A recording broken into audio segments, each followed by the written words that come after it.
Mignon. On va du coup en profiter aussi pour répondre à vos questions, parce qu'évidemment c'est le but de l'émission, vous aider. Oui. Ensemble c'est mieux, on répond à vos questions et on a reçu des questions animaux. Donc comme nous avons Mathieu, crac, tac, tac, des questions sur la SPA en plus très précises. Et une question qui est un peu que tout le monde peut se poser. Qu'est-ce qu'on fait des animaux qui ne sont pas adoptés? Ah oui, c'est une très bonne question. Parce qu'on souhaite à Neptune très vite de trouver une famille d'accueil.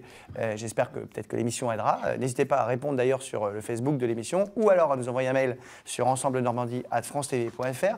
Qu'est-ce qui se passe, Mathieu, quand un animal ne trouve pas de maître, ce qui peut arriver pour plein de raisons différentes? Ça arrive. Oui. Donc en fait, le chien, quand il arrive sur site, donc, oui. On prend l'exemple de Cabourg, on attend... ça dépend, hein, quelques semaines, voire quelques mois. Et s'il y a pas eu d'adoption sur ce délai-là, on fait un transfert dans nos 62 refuges en France. Ah, oui. On voit lequel a de la place et on essaie de donner sa chance à un chien plus dans un autre secteur. D'accord. Autant sur Cabourg, on a l'habitude, on a beaucoup de gros chiens en ce moment. Et sur Cabourg, malheureusement, on n'en place pas beaucoup.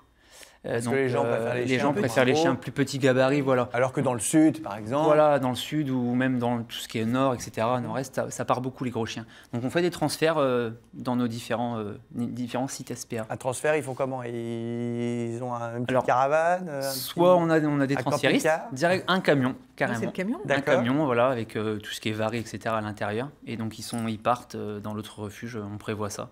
Et parfois, du coup, pour pas faire un aller à vide, on prend des chiens de l'autre refuge chez nous. Et oui, comme ça fait les transferts. Exactement, c'est ce qu'on dit, un transfert directement. Alors on précise donc que vous faites partie de 62 SPA, c'est parce que c'est affilié, cette SPA-là, la vôtre, celle de Cabourg, affiliée à la SPA parisienne. Voilà, exactement. C'est ça, voilà. Alors que celle de Tarbes qu'on a vue tout à l'heure, essayait de rejoindre celle de Lyon. Alors, il y a des SPA, ça porte le même nom, mais elles ne s'appartiennent pas toutes à la même société, mais c'est pas grave, le principal c'est qu'elles aident les animaux pour la cause. Voilà. Et tout le monde est content, et tout le monde la cause. Merci beaucoup. J'ai une dernière question pour vous aussi qui nous a été posée. Je pense que je connais déjà la réponse.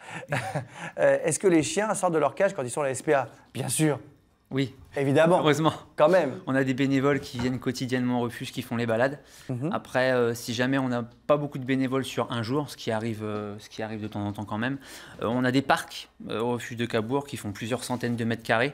Et on fait des roulements. Voilà, ouais. On les lâche et ils font des roulements. On va jouer avec eux dans le parc. Ou...